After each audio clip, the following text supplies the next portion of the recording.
коли говорять про те, що українці є якимось не таким народом, або народом, якому не вистачає певних якостей, то щоб заперечити це, я просто прошу пригадати перші дні повномасштабного вторгнення, коли українці показали свої найкращі якості, які полягали в тому, що вони почали самостійно організовувати оборону у багатьох містах, ну, зокрема в Миколаєві. Вони почали самостійно будувати барикади. Вони почали готувати так звані коктейлі Молотова. Вони почали організовувати постачання гуманітарної допомоги, логістики для військових, які там обороняли Миколаїв. І так далі, і так далі. Тобто підйом народної сили був настільки потужний, настільки очевидний, що це дійсно надихало і давало можливість, і давало надію на те, що в нас все буде добре. Ну і це все відбувалося на фоні того, що в перші дні війни частина влади, вона самоусунулася. І, як ми знаємо, потім дізналися, деякі представники влади просто втекли. Да? Але при цьому українці показали приклад самоорганізації, самодисципліни, мужності. Коли влада трошки оговталася, після того, як була відбита навала і російські війська були відкинуті від зайнятих позицій, то влада вирішила принципово нічого не міняти.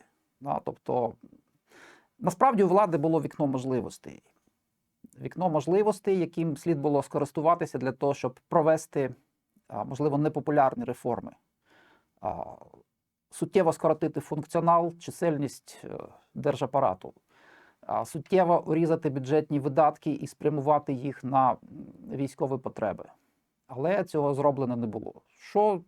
Що почала робити влада? Точніше, що продовжила робити влада?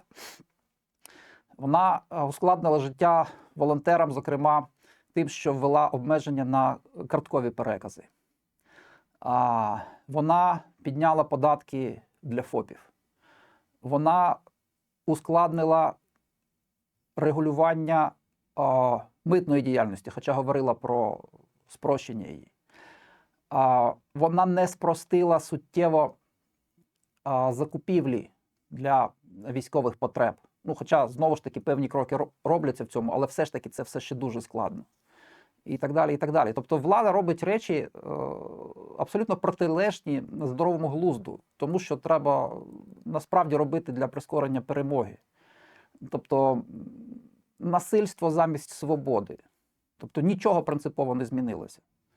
Ну, це говорить про те, що треба змінювати владу і підходи до організації державного управління. Ну, не змінилося ставлення держави до бізнесу, до приватного сектору, до підприємництва. Чому? Ну, завдяки тому, що в українців в головах досі існують певні міфи про економіку. І ці міфи, знову ж таки, можна звести до сліпої віри в те, що держава необхідна і незамінна майже в усіх сферах життя. І цей міф, він насправді має таку якість, що для його носіїв він виглядає як абсолютно чиста і логічна теорія, а не міф. І тому для того, щоб це подолати, потрібно докладати достатньо багато зусиль. Це потребує ресурсів. Тому що одна справа боротьба з міфом, а інша справа – це наступ на певні уявлення, які видаються логічними, обґрунтованими і довели, скажімо так, своїм існуванням свою непогрішність начебто. Хоча насправді це зовсім не так.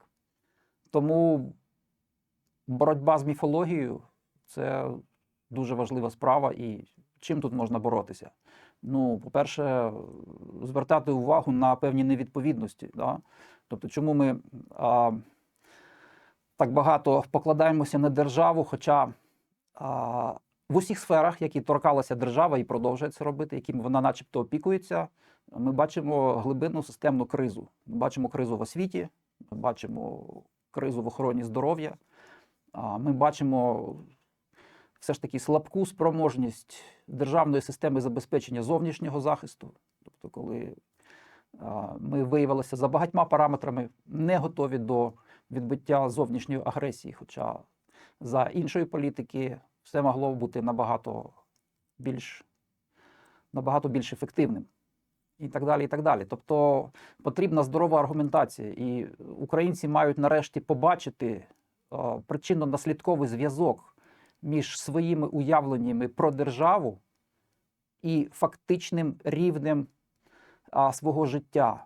Тому що середньостатистичний українець, він в 5 разів бідніший за середньостатистичного поляка.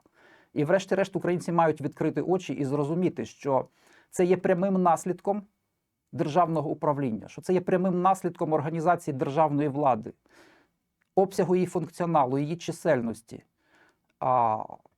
традицій і так далі, і так далі. Тобто тут потрібно, щоб ми всі звернули увагу на цей зв'язок, усвідомили його. Коли ми побачимо цей зв'язок, ми будемо шукати, відповідно, шляхи вирішення, шляхи подолання цієї ситуації. Але спочатку цей зв'язок потрібно побачити.